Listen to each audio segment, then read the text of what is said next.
you're all well today. I decided to do a bit of a different video today from things I've already done. I've had a couple of comments from people to ask me to speak on my videos a little bit more or whisper, and I also had a message from a lady who said her daughter liked to listen to my cross stitch video and it sent her to sleep. So today I'm going to do a reading of a children's book, and that book is Sophie the Sapphire Fairy. I apologise if I'm making a bit of noise here. I'm on a bit of a noisy chair. These are a series of books. I think they're the Jewel Fairies. I'm not entirely sure because I don't have a child and I don't read them, but I do know quite a few people whose children read these books.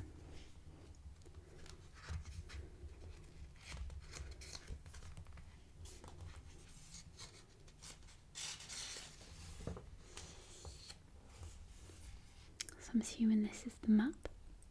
So you've got the Fairyland Palace, the Twisty Tree with Pegasus, Jack Frost's Ice Castle, Cherrywell Village. I think I would like to live there. Rachel's house, Buttercup Farm, the Chestnut Tree and the Scarecrow, Tippington Town, the Tall Toy Store next to the fountain, and we have Tippington Manor with the Adventure Playground. That looks like quite a nice place to live.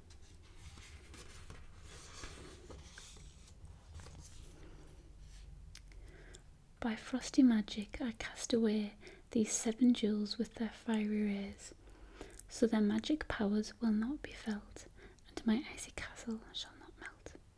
The fairies may search high and low to find the gems and take them home, but I will send my goblin guards to make the fairies' mission hard. So I think that must be Jack Frost. I wish his rain would stop, Kirsty Tate said to her friend Rachel Walker as they splashed through the puddles on a busy shopping street. My trainers are soaked. She pulled a rainbow-coloured umbrella she was holding further down over their heads.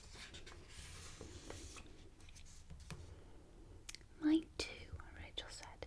Still, I'm glad we came into town today. I got the perfect present for Danny's birthday next week. She swung the shopping bag she was holding. It contained a bright red turbocharged water pistol that Rachel was sure Danny, her 6-year-old cousin, would love. I wish I was going to be here for his party, sighed Kirsty. Me too. I can't believe you're going home tomorrow, Rachel told her.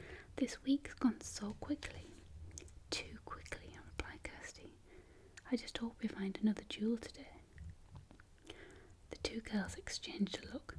They shared an incredible secret. They were best friends with the fairies. They'd helped the fairies out lots of times in the past when nasty Jack Frost had been causing trouble. Now they'd been asked to help again. This time Jack Frost had stolen 7 magic jewels from Queen Tatiana's tiara. The jewels controlled special fairy powers, and the fairies needed them back so they could recharge their magic wands. But Jack Frost had banished the jewels to the human world and sent his mean goblin servants to guard them.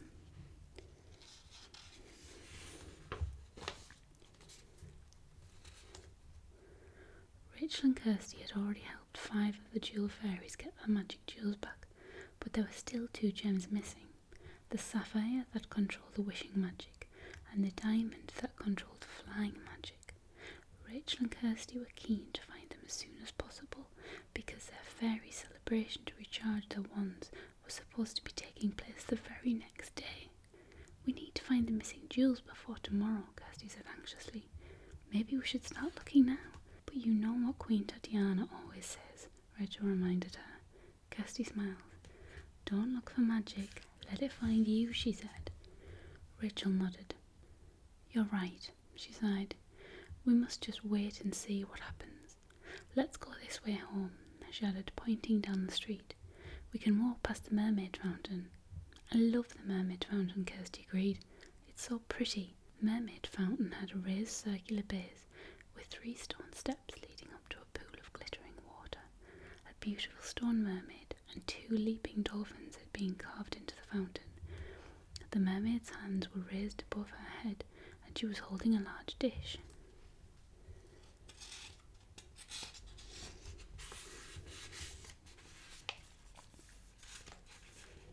Water flowed over the sides of the dish and into the pool below. As Kirsty and Rachel approached, they saw a little girl and her mum standing by the fountain. The girl sighed. "I wish I could have a dolphin of my own, Mum," she said, looking at the dolphins leaping around the mermaid. The girls heard a faint tinkling sound in the air, and the next moment a blue balloon came floating down from the sky towards the little girl. Rachel and Kirsty stared in astonishment. The balloon was in the shape of a dolphin. "A dolphin balloon!" the girl squealed excitedly as she spotted it. "Mum, look!" Her mum caught the balloon. "Goodness, what a coincidence," she said, looking around to see if anyone had lost it. But the square was empty apart from Rachel and Kirsty. She laughed. "It's almost as if your wish came true, sweetheart."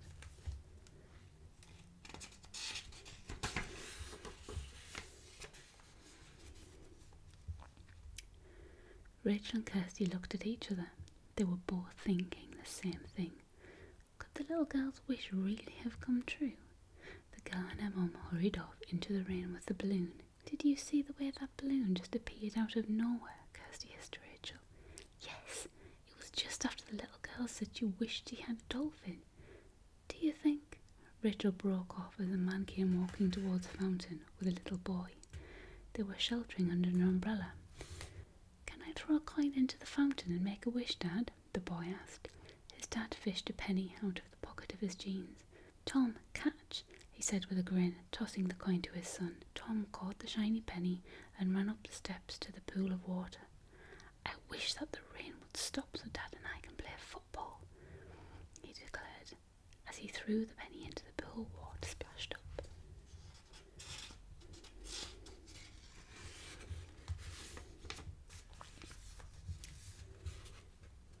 Caught in the air for a moment, the droplets looked like they were glowing and glittering with a magical blue light.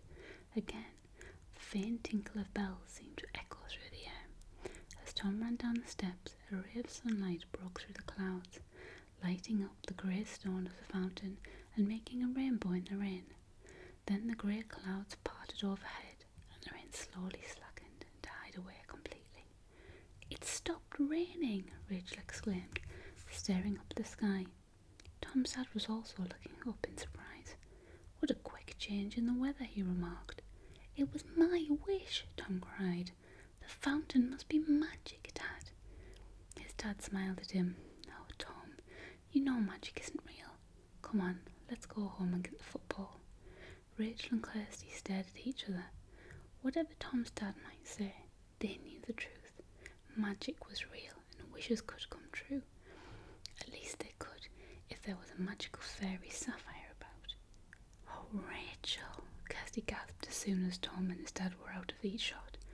"This means Sophie's magical sapphire must be hidden nearby."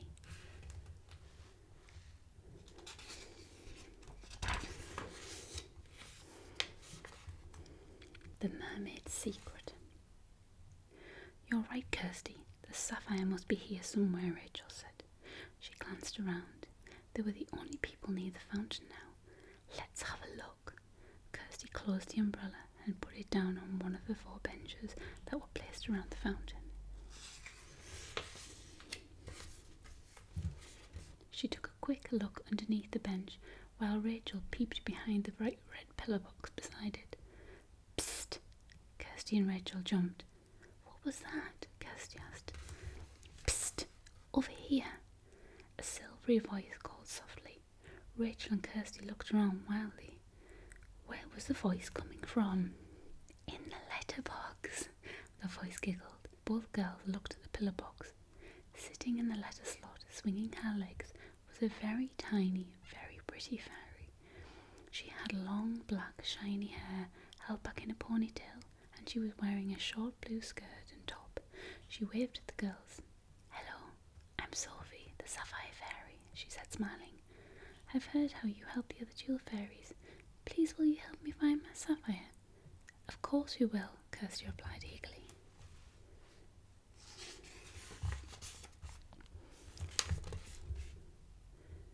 We saw 2 children making wishes that came true, Rachel told the fairy.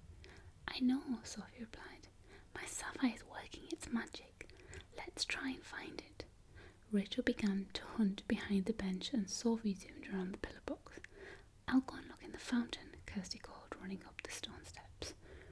The bottom of the pool was covered with turquoise tiles, which made the water look really blue. Kirsty gazed up at the mermaid statue.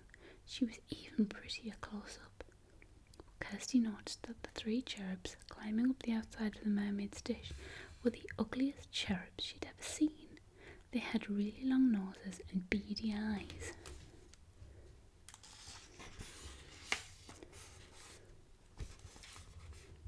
Suddenly a flash of blue caught Kirsty's eye.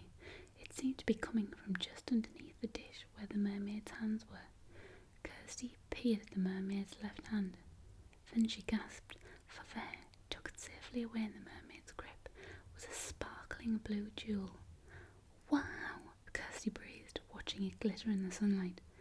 Quickly she slipped off her shoes and rolled up her jeans. The pool at the base of the fountain was quite wide, but it was very deep.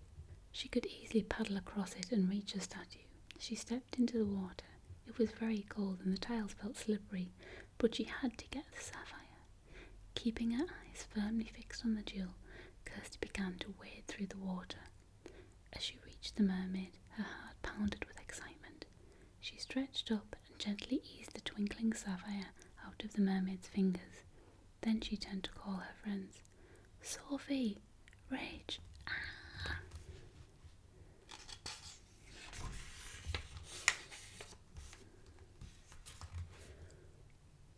She broke off as a blast of water came shooting at her from one of the cherubs and hit her straight in the face. Spluttering in surprise, Kirsty stared at the cherubs. Her eyes widened as she took in its pointy nose, hairy ears and huge feet. It wasn't part of the statue at all. It was one of Jack Frost's horrible goblins.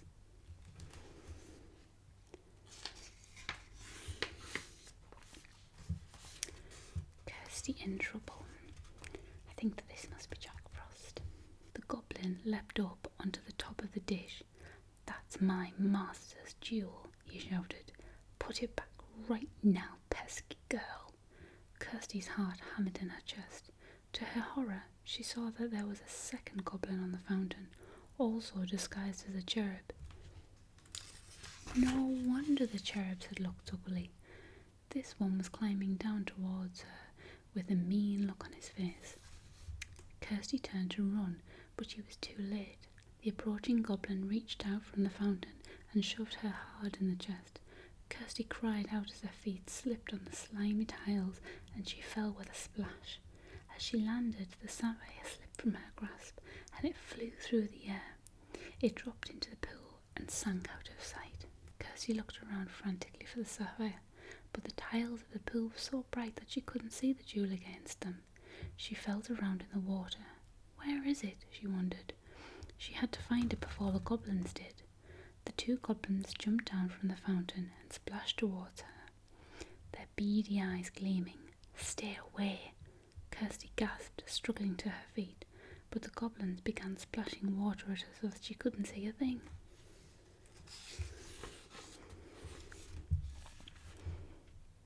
Coughing and spluttering, Kirsty scrambled to the edge of the pool. She was soaked, her hair was dripping, and the water was running down her nose. Rachel came running up the steps with Sophie flying behind her, the fairy's silver wings shining in the sun. Are you okay? Rachel cried, helping Kirsty out of the water. You're soaking wet, and she broke off with a gasp as she saw the goblins. Goblins! Kirsty nodded. Are you hurt? Sophie asked anxiously. I'm fine, but the sapphire's in the pool with the goblins, Kirsty replied, shivering. I found it in the mermaid's hand, but then dropped it.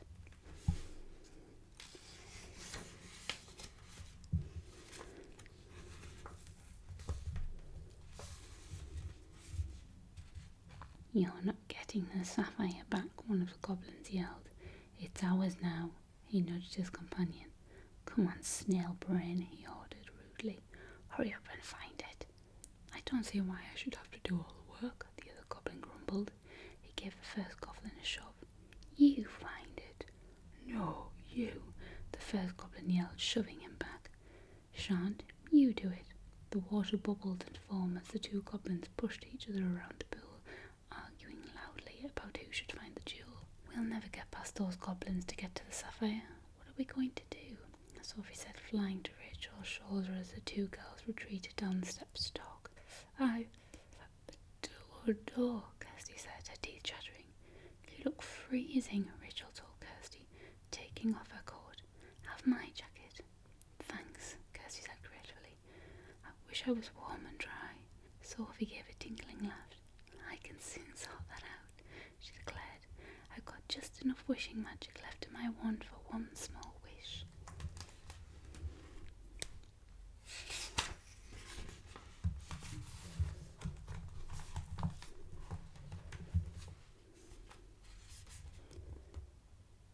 She raised her wand and waved it over Kirsty's head. Blue and silver sparkles shot out of the tip and danced in the air. As they swirled down around Kirsty, a wave of delicious warmth washed over her, starting at her head and sweeping all the way down to her toes. I'm dry again, Kirsty gasped, looking down at her clothes. Thanks, Sophie. No problem, replied the little fairy. She flew over and perched on Kirsty's shoulder. Now, how are we going to get the sapphire back? Kirsty glanced at Rachel. Her friend was staring at the shopping bag on the bench, with a thoughtful look on her face. Rachel? Kirsty prompted. Rachel turned to face her friend, her eyes shining. I've got a plan, she announced.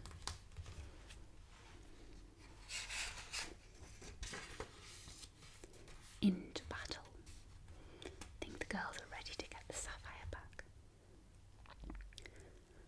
We'll use the umbrella and the shopping bag to keep the goblins back while we search the water for the jewel, Rachel said eagerly. She saw a puzzled look on Kirsty and Sophie's faces. Sophie, you fly into the air and drop the shopping bag over the head of one of the goblins. That will keep him busy for a while. Kirsty and I can fight the other goblin off with the umbrella. Good plan, Sophie said approvingly. Sounds like I'll be getting wet again, sighed Kirsty. Then she grinned. But I don't care, as long as we get the sapphire back. Let's do it.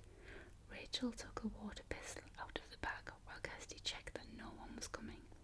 The coast is clear, Kirsty reported in a low voice. Rachel handed the bag to Sophie. Good luck, she called as Sophie zoomed into the air. Then Rachel took a firm hold of the closed umbrella. Here goes, she said, taking a deep breath and clutching Kirsty's arm. Together the girls ran up the steps towards the pool. To their relief, they saw that the goblins were still arguing and hadn't found the sapphire. Slug brain nincompoop, one of them was shouting. Fuzzy-eared idiot, the other yelled back.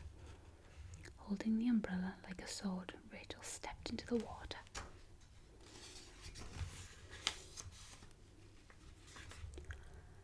Ah! She cried to startle the goblins, who jumped and squealed in alarm. Kirsty stamped her feet, sending water splashing up around them.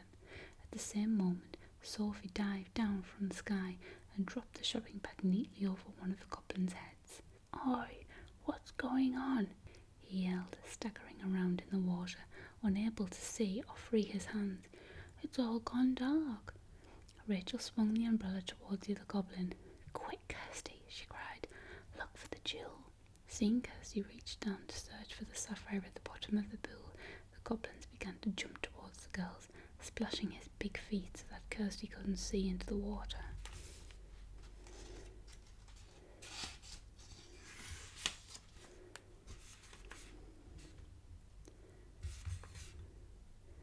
In desperation, Rachel pressed the button on the umbrella's handle, and it suddenly snapped open to its full size, fending off the goblin's splashes. Wah! The goblin cried, overbalancing in surprise. Meanwhile, Kirsty was feeling desperately around the pool, searching for the magic jewel. Her fingers closed on something smooth and round, and warm tingles shot up her arm.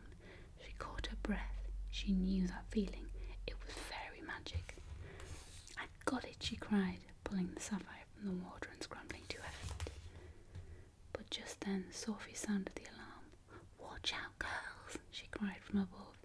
A jet of water hit Kirsty in the back. She gasped in surprise and whipped round. A third goblin was standing on the edge of the pool, and in his hands was Danny's turbocharged water pistol. Goblin attack. "There's another goblin," Kirsty gasped, remembering that there had been 3 cherubs on the stone dish. The goblin holding the water pistol must have jumped down from the fountain and sneaked up behind her while she and Rachel were fending off his 2 goblin friends. He splashed her with the water pistol. "Give me that jewel," the goblin yelled. He was bigger than the other 2 and even scarier, with a long nose and thick eyebrows. He quickly refilled the water pistol from the pool and blasted the girls with another burst of water. Rachel staggered and dropped the umbrella as the jet of water hit her. "Hey!" she cried, taken aback. "I want that sapphire," the goblin shouted, "and if you don't hand it over, I'll keep shooting at you." Sophie darted down from the sky. "Leave Rachel and Kirsty alone, you bully," she cried bravely. "The sapphire is not yours. It belongs in Queen Tatiana's tiara." "Pesky fairy," the goblin growled. He lifted his gun and shot water at Sophie.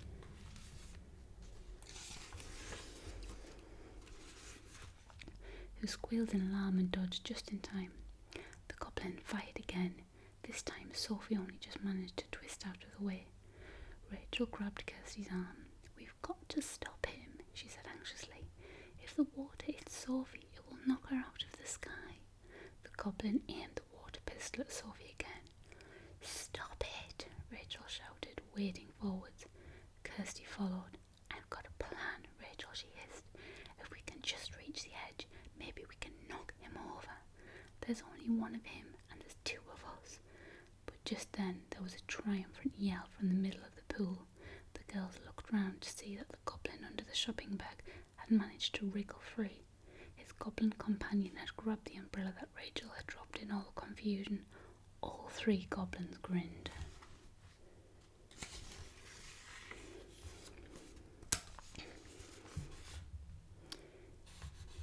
"You won't get away with the sapphire now," the goblin with the umbrella said nastily as he began to splash across the pool.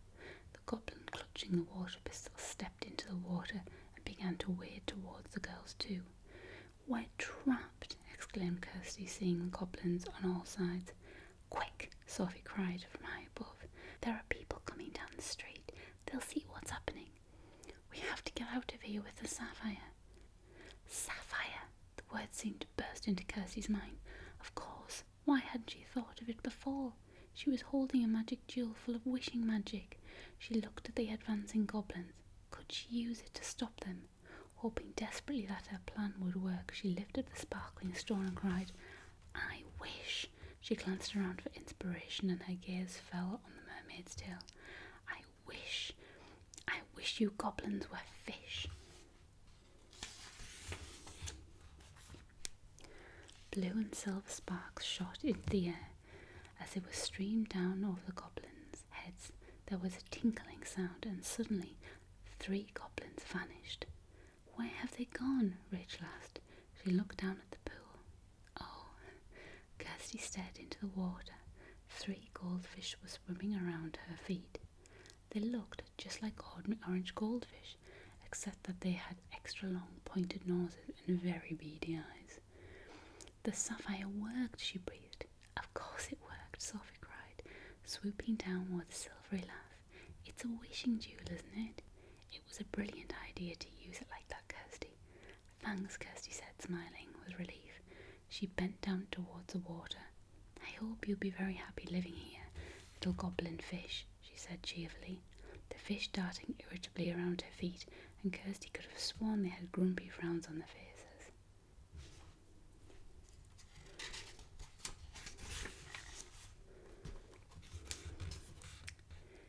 Giggling, the girls picked up the water pistol, umbrella and the shopping bag and climbed out to the fountain. Just in time, Sophie said, settling on Rachel's shoulder and hiding under her hair as a group of shoppers entered the square. The girls sat down hurriedly on one of the benches and tried to look as if they were just chatting normally. Luckily, nobody seemed to notice that they were dripping wet. As soon as the people had left the square, Sophie peeped out of Rachel's hair. "Thanks for getting the sapphire back," she said happily. "That's okay," said Rachel, shivering on the bench. She looked at the sparkling jewel in her hand. "It's beautiful."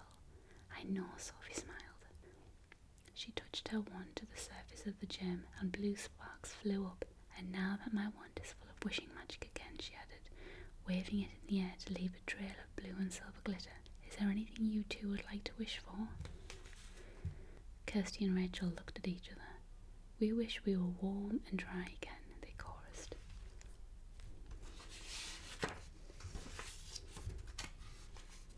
"Easy," Sophie declared with an expert wave of her wand. Sparkle swirled around the girls, and within a second their wish was granted. "Thanks, Sophie," Rachel said gratefully, feeling much warmer now. "Will the goblins be okay as goldfish?" Kirsty asked. "They'll be fine," Sophie assured her. "When Jack Frost learns that the sapphire has been returned to Fairyland, he'll come and find them. That's when they'll be in trouble." She touched her wand to the sapphire as it sat in Kirsty's hand, and the girls blinked as it vanished in a fountain of blue sparkles. "It's safe in Fairyland now," Sophie said, "and I'd better follow it. Goodbye, girls, and thank you for saving another of our magic jewels." With that, Sophie flapped her wings, but to Kirsty and Rachel's surprise, she didn't actually fly into the air. They saw a look of concern cross Sophie's face. She's flapped her wings again. Nothing happened. "My wings aren't working," Sophie exclaimed in complete astonishment. "What do you mean?" Kirsty asked. "They won't lift me into the air," Sophie replied, looking panically. Kirsty looked at the fairy's back. Sophie's silvery wings looked strangely faint. "Your wings look really pale, Sophie," she said. "Yes, almost see-through," Rachel agreed. "As if they're fading away." "Fading away," Sophie exclaimed. "But they can't be." She stared at the girls in horror. "What's happening? Why can't I fly?"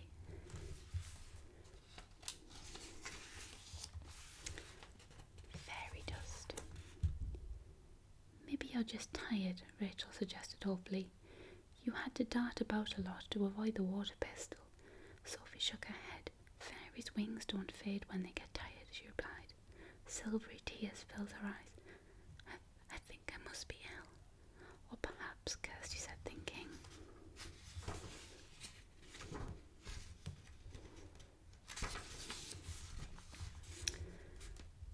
Thinking hard, "It's got something to do with the missing diamond."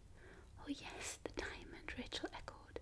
"It's the only jewel we haven't found yet." Kirsty nodded. "Doesn't the diamond control flying magic, Sophie?" "Yes," Sophie agreed. "Well, maybe the fairy's flying magic is running low because the diamond is still lost," Kirsty suggested. "It might not be only your wings that are fading, Sophie, it might be all the fairies' wings." Sophie looked like she didn't know whether to be relieved or even more worried. "Oh goodness, I think you might be right, Kirsty," she gasped. "Our flying magic must be running out." "We'll find the diamond," Kirsty told her quickly. "Don't worry about that, Sophie. But how are you going to get home to Fairyland now?" "I don't know," replied Sophie, looking troubled.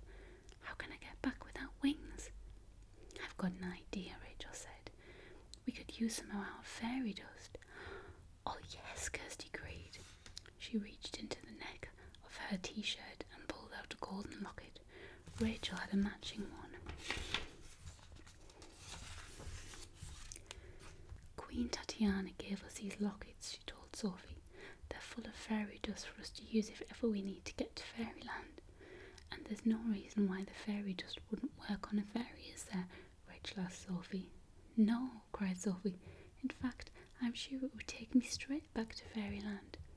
"Well, here goes," Kirsty said, opening her locket and taking out a pinch of fairy dust. "Thanks for all your help, girls," Sophie declared. "I'll be sure to tell everyone how kind you've been." Very gently, Kirsty sprinkled the dust over Sophie's Goodbye, Sophie, she and Rachel said together. The dust swirled around the tiny fairy, and Sophie smiled. It's working. I can feel it. I'm off to Fairyland, she called, and with a happy wave, she disappeared. Phew, Kirsty said in relief. At least Sophie's safely back home. Yes, Rachel agreed happily, and so is the Sapphire. Standing up, she put the water pistol back into the shopping bag and picked up the umbrella. It's been an exciting day. Almost too exciting, said Kirsty, looking at the fountain. But at least there's only one jewel left for us to find now. But we've got to find it as soon as possible, Rachel pointed out. The fairies need their flying magic back. Kirsty nodded in agreement. It was awful to think all of their friends unable to fly. We'll find the diamond, she declared firmly. Even Jack Frost won't be able to stop us. Rachel nodded and grinned. Watch out, goblins. Here we come.